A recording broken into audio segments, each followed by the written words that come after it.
In the UK, 43% of organizations got breached last year. It's crazy. Customers that don't believe security is a priority, and it's interesting because they only believe it's a priority when we actually end up getting hit. They don't care about your data because I think you mentioned there, all they want is the data, so they can then sell it on the dark web. It's as simple as that, isn't it? It is. The third largest global economy right now is cybercrime. Yeah, with crazy. Over $11.5 trillion.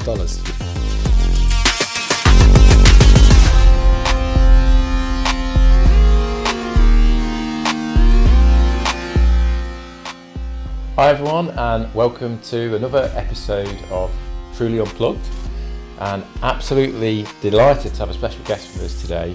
We have Sasha from Huntress, who is one of their senior sales engineers.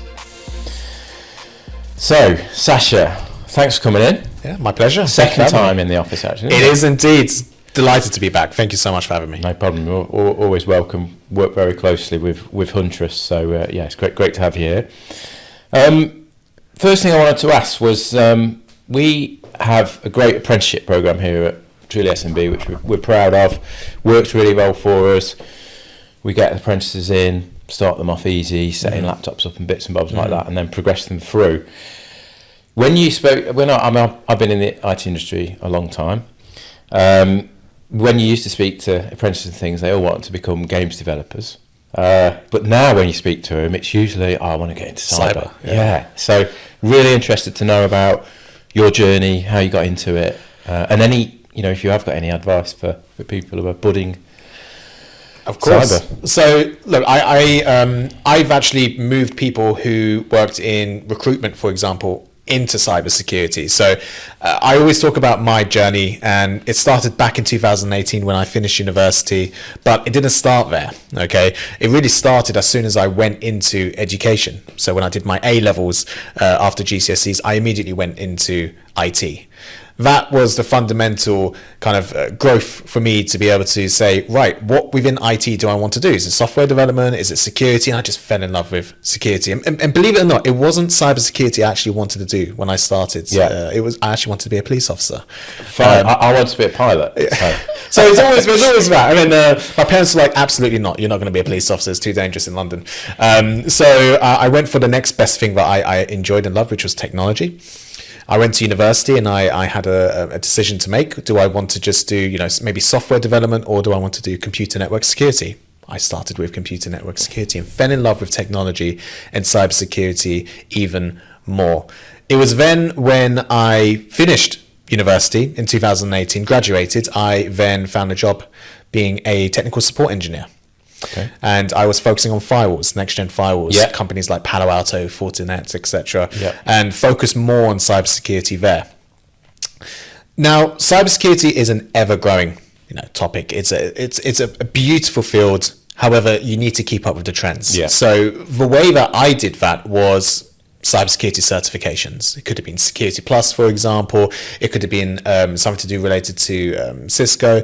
So for my advice for anyone that is trying to get into cybersecurity that has no knowledge, do a little bit of research. Look into a certification and get into that flow of understanding the terminologies, the acronym. Oh my God, the acronyms in cybersecurity. Yeah. So getting used to those is going to be your first fundamental step, because I've got people that have graduated being lawyers, for example, and they just didn't want to carry on doing that for whatever reason. So they said, Sasha, I want to get into cybersecurity. I provide them 1 or 2 courses to go through things like the Security Plus, Network Plus certifications. And they just took it from there one step further. We ended up finding a job because the requirements was that you need to have some sort of certification. And it's that first job that you have. And it could be, again, being a support engineer, but then you're focusing on cybersecurity elements with that. And then for me, after being a security engineer, I then focused on being a sales engineer with cybersecurity products. So I was a technical support engineer for 5 years. And then 2 years I was a sales engineer for a large American firm, and now working at Huntress for nearly 2 years now, focusing only on cybersecurity products, which was definitely a highlight for me. Yeah, great. Sounds good. We're the same. So we encourage our guys to go for like a Microsoft exam, because like you say, it gets you used to all that terminology and the acronyms. But yeah, the Security Plus one's a good option as well. I love the Security Plus and CompTIA, and for anyone who is not too sure what they want to do, a lot of people are not even aware. CompTIA provide you a roadmap. If you just type down on Google CompTIA roadmap of certifications, on the right hand side it provides you all the different fields that you can get into, cybersecurity being one of them, software engineer being another, and it would show you all the certifications that you should do in order to be able to get into that field. It was really impressive. So that's what I followed. Ended up being here. Great stuff. Well, thanks for that. I really appreciate it. Hopefully that can help a few people out there. So, senior sales engineer at Huntress. Talk me through a day in the life of a senior sales engineer. That is a great question. So I work from home. I don't have an office, which is why when I'm coming over here, I really appreciate such a beautiful office. But I would wake up anywhere between 6 to 7. Straight shower, walk the dog, for example. 8 o'clock, I'm behind my computer and I'm using AI to do a quick brief summary as to what I've missed in the last 24 hours. Okay. I work for a US company. Yeah. So I finish 5 o'clock, for example. There's a lot that happens up until 12, especially for the people that are in San Francisco. There's a lot that I can miss. So I'll read for around 15 minutes, maybe another 30 minutes of general cybersecurity updates, etc. on so things like it could be on the BBC News. So that's not just within Huntress. Then but then you're using AI to summarise all that. Correct. Yeah. Is there anything that I've missed which could have been incredibly important? What made the headlines? What's worth talking about with some of my customers? And then from 9 o'clock immediately, it just starts from meetings. Sometimes they're back to back. Sometimes it's half and half. It might be internal training, for example, or coming onto on-site like this. So one of the great things about my job is every day is not the same day. It's very different. So I could be traveling across the world, doing a presentation and coming back, or I could be doing an onboarding call for a very large customer. But for me, it's the relationship building with some of the customers, understanding exactly where their issues are. So at Huntress, we actually don't call them customers, we call them partners, because we work with them so closely, as you know. And what we want to do is have that continuous relationship building. And with the sales engineering side of things, there's two sides of the business. There's new business, bringing in new customers, bringing new partners and logos, and then there's existing business. I work with the existing business side, so I get to work with amazing partners like yourselves and building that relationship and working towards their goal as well. So with what I do, I absolutely love and enjoy, and I wake up with a smile every morning. Good. That's our philosophy here. We want everyone to wake up with a smile. So, yeah, sounds like the businesses are aligned, which is great. So, another couple of questions around Huntress, and the big question I've got for you is when are Huntress going to sponsor a Formula One team?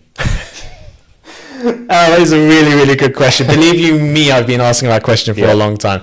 But as you know, there's no ulterior motive. I know. I'm very sure Kyle, who's our CEO, is probably going to hear this as well. We do sponsor an equivalent in the US. I think it's time. It's with such a heavy EMEA presence. Let's do something within Formula One to get our name out there a little bit more. I think I would great for Huntress. Yeah, I would love to see our logo there. That's for sure. And, if you do have any events and you need some people there, just call us up. Yeah, I'll let you know for sure. Yeah.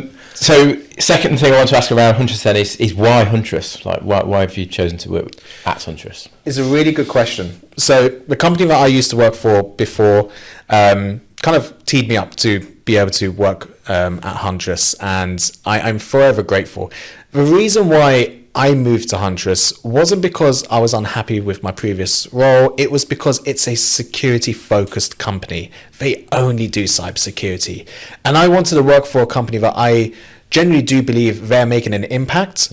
They're community-focused, but they're not just doing it for, revenue. They're doing it because they actually do care about their partners and care about the community, which is something which is so close to me, because I would give up my time to anyone that wants to talk about cybersecurity. I would give up my time to anyone that needs help from a technological perspective. And I do believe that resonates quite nicely to what Huntress is doing, is that they have the right people within the organization that make that impact. And with what I was doing with my YouTube, my LinkedIn, and my socials as well, they really loved that. Yeah. They said that is the sort of individual that we're looking for here at Huntress, because it resonates with exactly our sort of mission and vision at Huntress. Yeah, and that's why we like working with Huntress, because you do get that impression. And I think I've seen on LinkedIn when people start, there's a tagline that says, "Welcome to the hunt," or something like that. Let's get the bad guys. I love it. Let's wreck hackers. Wreck hackers. I love it. I get so excited because it almost feels like you're in the game. You're the good guys against the bad guys, obviously being the hackers. But Hunters just do it in such a cool way that it gets people excited. Yeah. And I get a lot of people that come up to me and just say, "Huntress is such a cool product. I would love to learn more because of your philosophy and how you're presenting Huntress. Is you're not there to try and sell, you're there to try and educate and provide protection." And everything about Huntress so far has just been outstanding, and definitely something that I've nearly been here 2 years, not bored of at all. Right, so let's talk about some of our clients then. We're Truly SMB. We are focused on small to medium businesses, as our name suggests. And one of the things that we hear a lot, I'm sure you do as well, is hackers aren't interested in us. We're only a little business. They're going to go after small. Yeah, they're going to go after Marks and Spencers and Jaguar and those people. But that is a big misconception. So what's your view on that and Huntress's view? I agree. I hear this daily for customers that don't believe security is a priority, and it's interesting because they only believe it's a priority when we actually end up getting hit. Yeah. And it's not a matter of if, it's a matter of when with cybersecurity. So I think for me, it's a lot of organizations just feel like they're not important enough or they're not valuable enough to be able to be attacked by hackers. As you mentioned, we're not Marks and Spencers, we're not Harrods or Co-op or whatever it may be on the news. They're too large, they've got too much money, they're not going to be interested in such a small, let's say, law firm or dentist, for example, whatever it may be. But your information is valuable, okay? An identity, for example, could be sold, if it has your personal information, address, etc., easily around $30 on the dark web. So times that by 100, times that by 1,000, if they do that to multiple organizations, that's a lot of money. Yeah. So the way that I respond to that is educating them that why would a hacker spend 2 months let's just say 2 months trying to hack something like M&S, which they did try to hack directly into M&S. They pulled back and then went to a third-party consultancy firm and then go into M&S. Why do they spend so much time and resources when they can just be able to get something which would take 5% of the time and resources, but be able to get maybe, 1/10 of what they'll do with the M&S, just as an example. If they do that 100 times, it's worthwhile for them to be able to do that. Then that one big job that could take X amount of time may fail, for example, because they've got incredible cybersecurity. Whereas this small organization that only has, an antivirus, absolutely, it's going to be a walk in the park for them. They can probably get the job done in a day. So it's a bit like comparing it to, do you hold a bank up at gunpoint or go and pickpocket someone? Yes. It's that kind of philosophy. And like you said, they don't care about your data, because I think you mentioned there, all they want is the data, so they can then sell it on the dark web. It's as simple as that, isn't it? It is, and I'm seeing it happen all the time. And the thing is that a lot of organizations, as we mentioned, just generally don't believe that they are going to be a target, okay, until it happens. So my job as being a sales engineer at Huntress is to educate these sorts of organizations. So I go up on stage a lot, and I have 30, 60, 100 organizations in front of me, and just educating them with the statistics. For SMBs out there were 40, in the UK, 43% of organizations got breached last year. It's crazy, yeah. Okay. Yeah. 70 for an SMB, the recovery of it was around £75,000. That's including things like reputational damage. Okay. Yeah. The average dwell time of a bad actor being within your environment is anywhere between 10 to 12 days. These things happen all the time.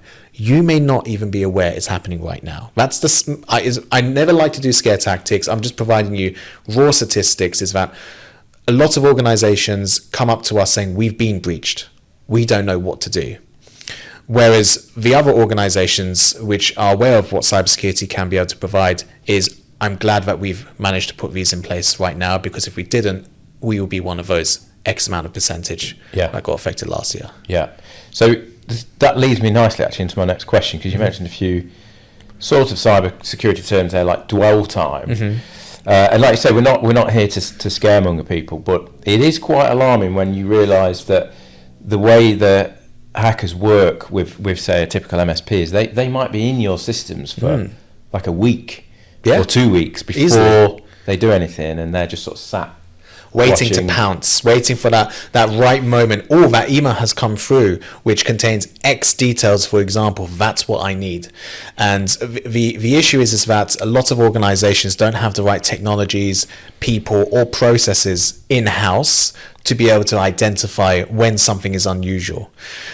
So, let's say a couple of years ago, that dwell time was actually around 90 days. Wow. So are we saying cybersecurity has gone better and that dwell time is reduced? Yes. But are we also saying that hackers are much more quicker to find exactly what they need and then get out? Yes, as well. So both of those they're improving their technology and their craft. Yeah. Absolutely. Okay, so we talk about dwell time, like that's being inside your network kind of thing on your server. What about things like Microsoft 365? I mean, it's probably the world's most popular business productivity system, email system. So surely got to be a huge area for attack. I agree. I always say when I start off my presentations is that if I had an endpoint and if I had an identity, I could do far more damage with an identity than just one endpoint. Identity is your login for 365. Yeah, your email, for example. Now, we can't neglect endpoints are fundamental and need to be protected, absolutely, because maybe the hacker wants to try to get to your endpoints, but they can't do it during, going onto a dodgy website and downloading something. What they may do is try to take over your 365 accounts and then get to your endpoint. There's so many different ways in order to be able to get to their goal. But you are absolutely correct. When we talk about from a Huntress detection perspective, I believe the statistics anywhere between 70 to 75% plus of our detections come from Microsoft 365, which is an extraordinary amount. We protect around 10 million 365 endpoints right now, or identities, should I say. And hackers want to try and gain access to that and take control because it's the keys to your castle. If they get into that, they've got access to so much, haven't they? Absolutely. Imagine, we have a law firm and the CEO would be a very prime target. If I took over his or her email and I started to then send out emails utilizing that identity, and I'm now sending it to the finance team or another partner, for example, and say, hey, have a look at this new particular product that we're thinking of implementing. Here's the PDF. And they download that PDF and it contains malware. There's already a level of trust there because it's coming from the CEO's email. So that's why identities are so much more powerful, and we can laterally move to different organizations just by taking over those emails and accessing absolutely everything that identity can be able to access as well, such as SSO applications.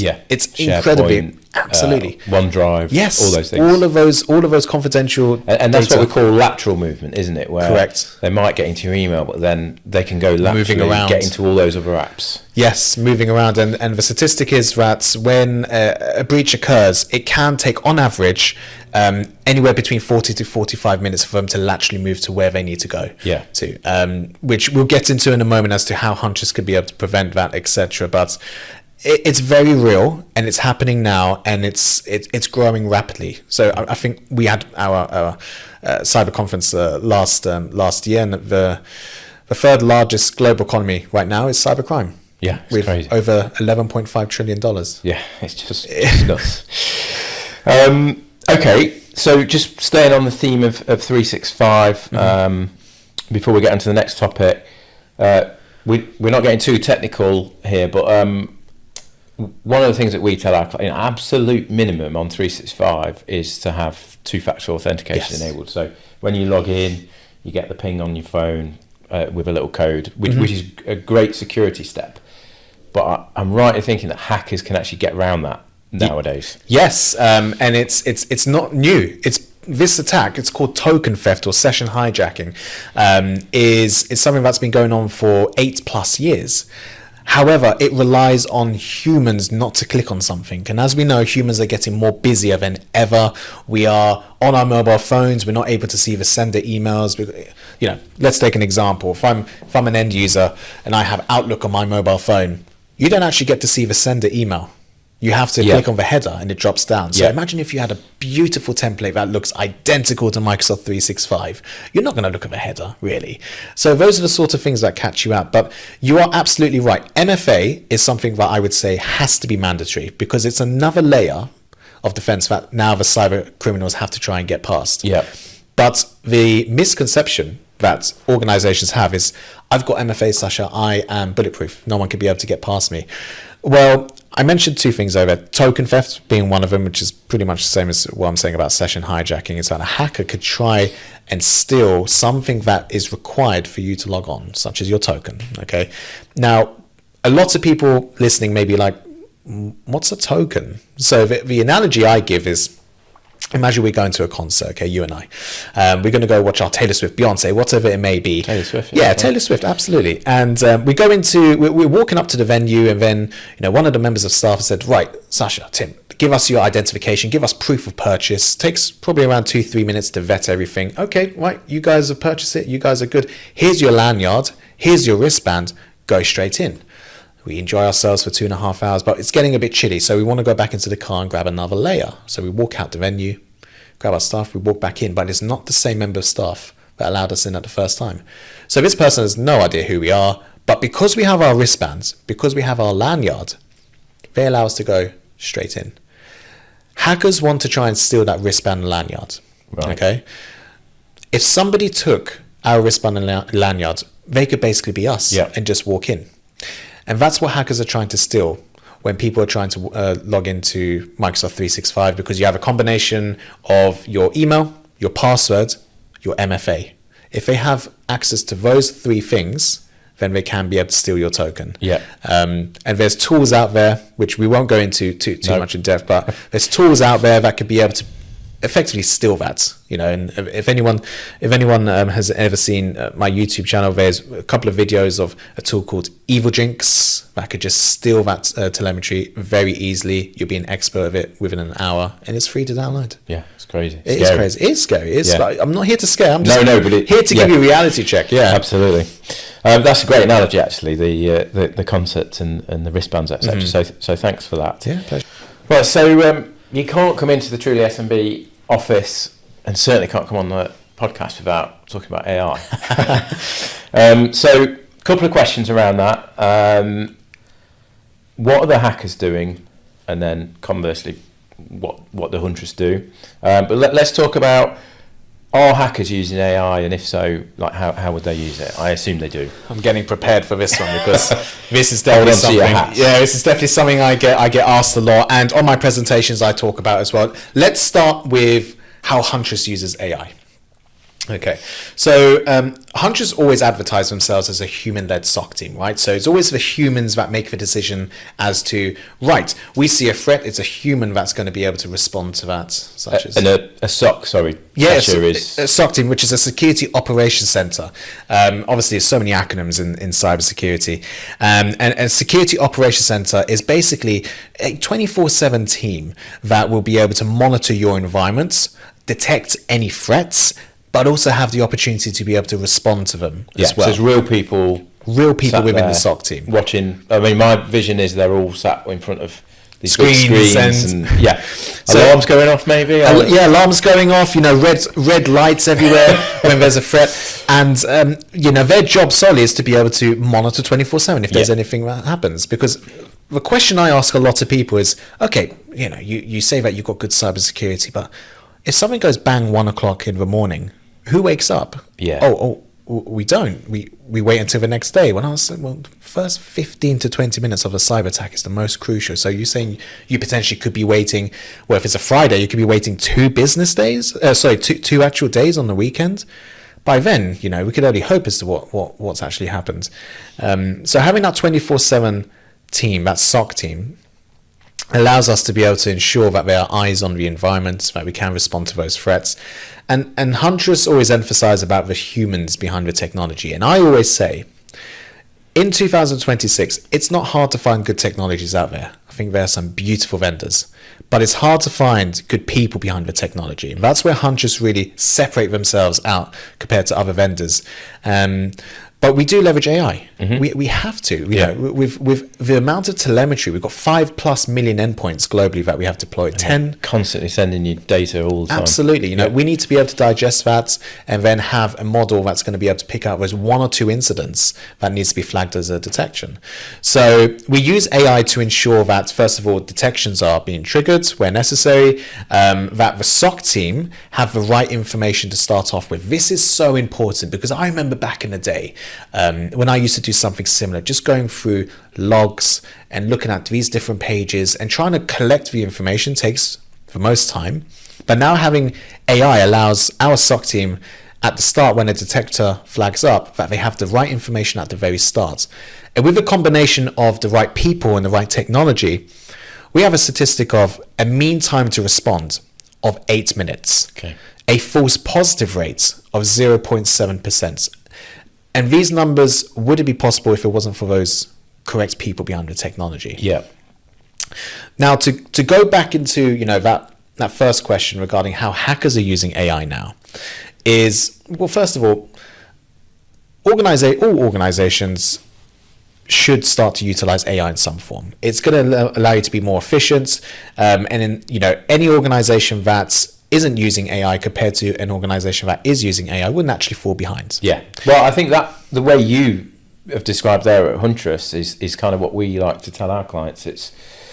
It's about being able to do more with less, you know, bring down those stats. Be more lean. Yeah, exactly. Yeah. But and then your engineers to get onto the more juicy stuff. Correct. I agree. Because AI is doing that repetitive. I agree. That's the way to look at it. Yes, I agree. And I think organizations should adopt that as well. Now, we wouldn't be where we are now with a lot of organizations if it wasn't for AI. Okay, no doubt about that. But now what's happening is that a lot of people are not familiar with hackers are actually using AI as well. Hackers are using things like deepfakes, creating new malware with artificial intelligence. It's never been easier. Yeah. So what I'm saying is the threshold of being a hacker, maybe 10, 15 years ago, okay, you actually had to be very smart to be a hacker. You need to be proficient in many coding languages, for example, know a lot about networking. Nowadays, you just need to know what tool to use with the AI. So the threshold of being a hacker has never been lower, which is why, you know, the third largest global economy right now is cybercrime, and it's excelling a lot because of things like artificial intelligence. We can go onto the dark web. We've heard of things like ransomware as a service, but now there's AI as a service. We could be able to effectively rent out AI models which have zero restrictions. You try to ask ChatGPT, can you make me a malware code? It will obviously deny it. Yeah, because it's built in, it's baked in that if you ask it stuff like that, it won't tell you. Anything damaging, anything malicious, it will stop it, which is good. We've got those restrictions. Could you imagine a model that has zero restrictions? You can ask it whatever and it will build it for you. That is basically what the hackers have access to now. Okay. This is on the dark web. Correct, on the dark web, which is completely free to access. You just have to have the right browser. Yeah. And hackers are creating new malware that's never been seen before, which is why an antivirus will just struggle to keep up with these sorts of things. That's why you need an endpoint detection and response. You need more sophisticated tools to not just look out for a file, has it been seen before, but we need tools that will be able to look at the behavior of the application, the behavior of the machine. And unfortunately, hackers are excelling right now because there's a lot of organizations that are just simply not prepared with what the hackers have access to. Yep. And that's where we are in 2026. Yeah. And I know... We're talking about AI on this bit, but you mentioned there that antivirus just doesn't cut it anymore, does it? No. And my understanding is antivirus, because again, that's something that we hear a lot as well. I've got antivirus, but it's more of a reactive. It needs to know about the threat in the first place. Has it been seen before? Yeah. Whereas Huntress is a proactive system, and it's almost not looking for that particular threat. It's looking for strange unusual behaviors. Absolutely correct. You know, why is that Word document interacting with PowerShell? Something as simple as that can throw up a detector for the SOC team. Yeah. But one thing which I think is really important is deepfakes. Okay, we were speaking about this earlier, right? There is for anyone that hasn't messed around with deepfakes too often, it's first of all, it's incredibly easy to be able to create. I've made some. You've seen it last year. I've seen one of yourself. Yes, that's right. And I was sharing it with my own mother, who couldn't know the difference. And I'm saying, if the one person that sees me pretty much every single day cannot see the difference, then everybody could be fooled with that pretty much. Now, what was really interesting when deepfakes started to come, out to the public, it was that someone made a deepfake of Joe Biden and saying something that was political that actually dipped the stock market for a little bit. That's the sort of impact that it can do. Power it can have, yeah. And one of my colleagues, a threat researcher at Huntress, John Hammond, had an interview with somebody who was interacting with an AI model for an interview. This person asked the AI, the interview at this stage, not knowing if, again, it wasn't too obvious that it was an AI model. Prove to me that you're not an AI model. And it picked up a picture from the wall and it presented it in front of itself. So can an AI model do this? Crazy. Put it back. And then the one thing which got really interesting is that the person that was trying to, again, figure out if this was an AI model or not, was saying, just put 3 fingers in front of your face. Yeah. It didn't want to do it. No. And that was the breaking point, where saying, if you can't do something as simple as that, I'm not going to move forward with this conversation, because apparently that would start to irritate the AI model a little bit, and it was very hesitant, and it just killed the conversation from there. That's a good tip then. So if you're not sure if it's AI or not, ask it to hold some fingers up. Yeah, it doesn't like it. Foot or something like that. And then you're onto it. Okay, that's great. Really interesting to understand. How it is a race, isn't it? Like, you're using AI, they're using AI. But you guys got to keep ahead. Absolutely. We spend a lot of time being proactive, trying to find the threats, and try to figure out exactly what's happening, what could be the next potential step. But ultimately, with cybersecurity, we're always one step behind. We figure out exactly what they're doing, we stop it, they will find something new, and then we discover it. It's the natural flow with cybersecurity. The hackers will always find new tradecraft, utilizing new tools, and then the security will have to keep up from there. But having good cybersecurity will be able to try and be as proactive as they can to ensure that applications are working, running as smoothly as they should do. Again, why is that Word document communicating with this application? It shouldn't do that. So Huntress know the 10 or 12 things that a Word document can do, closing certain services that don't need to be open. These sorts of things that we're looking for at Huntress will be able to dramatically reduce your risk. But again, the interesting thing about this is that hackers are always trying to find new tradecraft, and it's about that continuous learning, and in our side, that continuous education for our partners. Yeah. Let's talk a little bit about the future, because we keep hearing AI is here, it's here now, and business is going to change, it's going to accelerate things at a rapid rate. How do you see that affecting the cyber world?